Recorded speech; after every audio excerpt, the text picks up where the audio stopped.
Who are you, where are you, and what do you do? Hello, thank you for coming. I'm Jason Bassmagen. I'm creative director of Gieves and Hawkes, number 1 Savile Row. We're in the Connaught Hotel in Mayfair, London to show our spring collection for press day. I've deliberately put you next to this suit, the tartan. It is the big trend for now and I think in the future. Men's style followers are having a little bit of a meltdown in a positive way because they're liking, how do you put it together? Where would you wear it? Well, I think what's nice for us about using plaids, traditional plaids and checks in a very fresh, modern way. So sort of, obviously being a Savile Row brand, we're extremely inspired by traditional menswear patterns, whether it's a tartan or a check.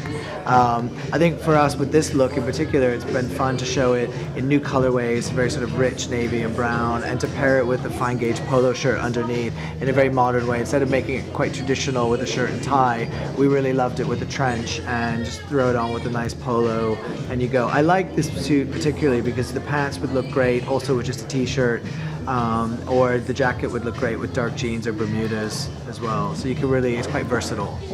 We're coming into the festive season. What should a guy be sort of wearing in December, especially evening? We get a lot of questions, the dinner suit, the tuxedo, and I think for evening wear, especially with party season and festive season coming up, it's nice to sort of mix it up a little bit and have some fun with it. Whether that's using maybe a velvet or a linen embroidered slipper instead of a formal tuck shoe, whether it's adding a nice sock detail, bringing in a little color in the sock, maybe a choice of neckwear that was a little bit less expected. So doing a bow tie or a tie that's maybe a little bit bolder in color is a nice way to do that. I particularly love a white raw silk evening jacket. I think it's quite elegant. Part of what we're going through with Gieves and Hawkes is this idea of old school revisited and bringing some of those codes, traditional beautiful Savile Row codes forward into a much more modern relevant style. But I think also what's nice about evening is also to not be afraid of breaking it up, wearing your jacket with dark jeans, with a t-shirt on a more casual occasion, putting it with a beautiful white shirt for a very elegant occasion, or in between. We've done some looks where we've done like a dark linen shirt with a navy silk dinner jacket, and again sort of playing with the rep stripe bow tie with a white dinner jacket, just keeping it very simple and elegant and chic, but having a little bit of fun with it. I think it's a great way for a guy to really express his personal style. A lot of our target market and men's style followers are from the age of 18 to 24. They love Savile Row, but they are literally afraid of it. They're afraid something. We're a bit overwhelmed. We don't want to walk in. Sure. We don't want to look silly. Well, I think also what's been great is to see a lot younger guys really taking an interest in how they dress and their appearance. And what's exciting is to see how young guys are looking at tailoring as a trend. So it used to be about trainers and jeans, and now it's sort of looking at tailoring, and everybody wants to look much smarter. And doing that in their own interpretation way is quite exciting. So I think to your audience, I would say well done, good for you. And making it your own is really important. You should not be intimidated by Savile Row or Savile Row style. It's where menswear started. It's the basis of beautiful British tailoring. We have a very young demographic in the store as well. We have all kinds of clients that come in, and our job is to sort of have a collection that works for everybody. But definitely it looks great. Whether you wear your jacket with a suit and tie, a shirt and tie, whether you wear your jacket with jeans and a t-shirt, it's just nice to see young people really taking an interest, young men taking an interest in how they dress. One of the questions they ask me, the younger one, look, I can just go into a high street store, damn, it's not bespoke, is kind of what they're saying. Tailoring, what's the message to them? What's the difference? Again, right. For men's style fashion, we want to educate them that there is a big difference. No, I think it's a great question, and certainly the high street brands are doing a great job at reinterpreting men's trend and style down to the level. I think it's obviously, my advice on that is, just buy the best you can afford, and I think it's all about the mix. So, if you are investing in, a beautiful, well-cut, well-made suit, buy the best you can afford on those kind of things, and then maybe things that are more fun, you might wear it more seasonally, or maybe wear it for one season, then you could have a little more fun and maybe invest less in it. I think it's all about today mixing it up, and that's what makes it kind of creative and interesting. Anyone could go into just one store and spend a lot of money. I think, developing your own personal style and doing that creatively, regardless of price, is a challenge, and it's also something that's exciting, fun to do. Another common question on Twitter recently for us was, I'm a businessman and I'm a lawyer, and I've been showing them what was happening at London Collection Men, Yes. what happened at Lord's Cricket Ground. I Yes. said, we cannot wear that. Yes. What are some tips for Yes. these lawyers and businessmen? Yes. They're Yes. still sitting very classy. Yes, I think obviously there's something what's deemed business appropriate, right? Yeah. So for if you're in a very traditional setting and your peers and colleagues are dressed one way, you certainly don't want to stand out. I think for those kind of men, what I would say is to kind of looking great and feeling great is a lot about your confidence. And I would take, to these men, I would say, pay a lot of attention to the quality of your suit and the cut of your suit.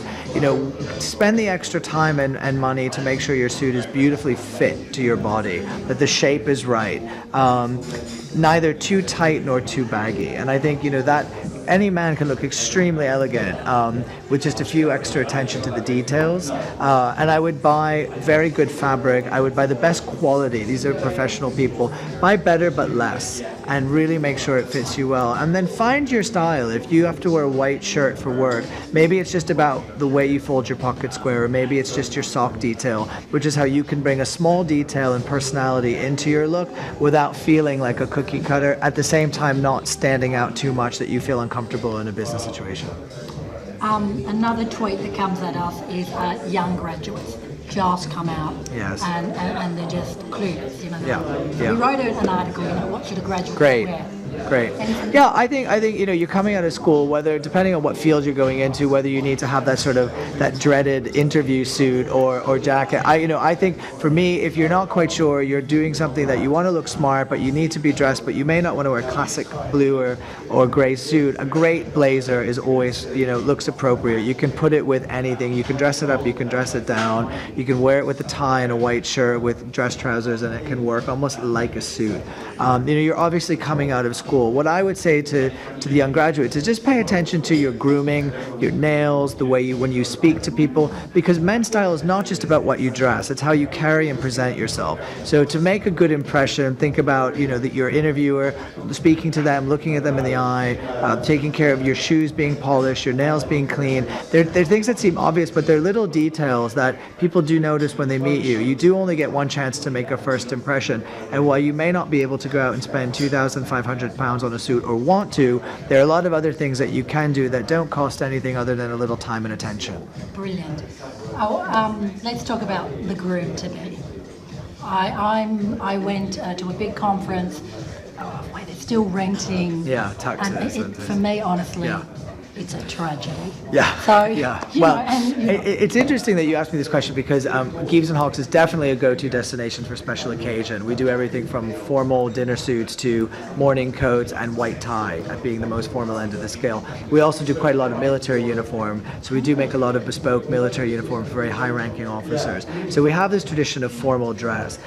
My advice is, you know, especially with bride and groom, a bride doesn't think about spending a lot of money and time on her gown, and I really think, why shouldn't the groom have that same consideration to go spend a $1,500, $2,000, $1,000, whatever you can afford on a beautiful tuxedo? You will wear that for life. That's something that you invest. That's investment, and these are things that I don't see as expensive. I see them as costly because they're a one-time investment, but there's value to that.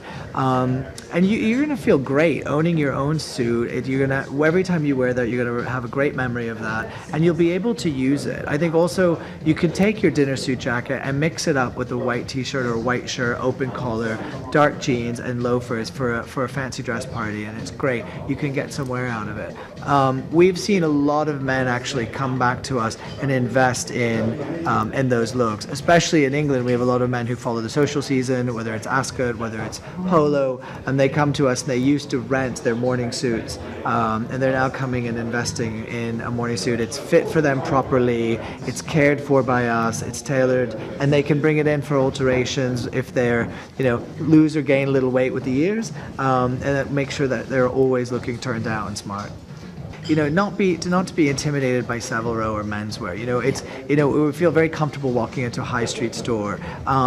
Whether you want to go in and spend a lot of money, it's just good to look around and see what's happening from some of the more tailoring brands or the men's luxury brands and get ideas. And again, developing your personal style is not something that you need to do in a day. It's sort of as you go, build your wardrobe, build your style, your taste will change, your needs will change, and as you grow, things will change. I think it's just finding things that work for you, but again, my advice would always be, buy the best that you can, spend money on the things that are important, spend less money on the things that are maybe one-time wears or seasonal wears, and just, always paying attention to your accessories and your grooming and all of those things, which will turn out a nation full of very good-looking young smart men. We've launched shoes recently for us. It's a collection that we're making in England, and the idea was to do a shoe that's bench-made, which means it's handcrafted in England.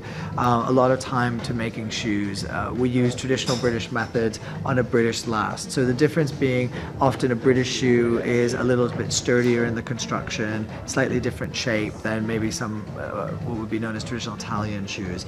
Our shoes work very well with the collection and the clothes. We work with a very traditional family-owned manufacturer in the north of England, which is a traditional area for shoemaking.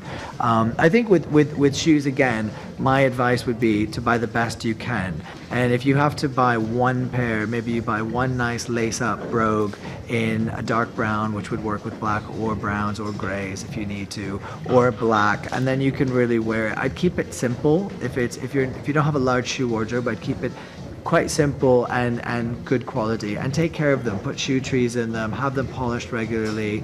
That's just as much of not just the aesthetic of your shoe, but the care of it. They should last you quite a long time. I work with married men. A common thing they say to me is, I've been with my wife or my husband for a long time. They should love me for who I am. Why do I need to make an effort after 10 years?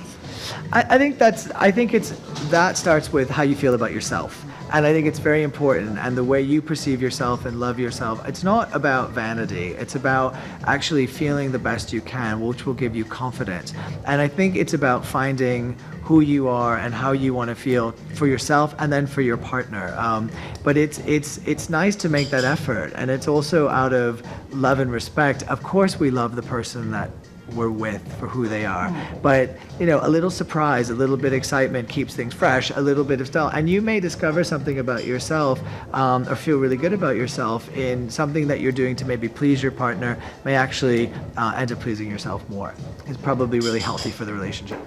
An article that I wrote and I absolutely adored was, what do you wear on a first date? What should you advise a man wearing on his first date? I might say suited and booted. Yeah. Well, I guess it depends on the kind of impression you want to make. I think what's really important is that you dress for who you really are. So if you're a boots, t-shirt, and jeans guy in a leather jacket, and you show up in a three-piece suit, and that's not you, and then by date 3 or 4, it's not who you are, you're never going to feel comfortable, and that's not who you are, and you're probably deceiving yourself and the person. I think on a first date, what's most important is just really be yourself, be natural. It'll take a lot of pressure off of you as well, and a lot of pressure off the date, and hopefully you'll get to know the person you're with and see whether that's a person you want to spend more time with to date too. But my advice isn't so much about what to wear, but maybe how you wear it, and that you choose something that really is you. Brilliant.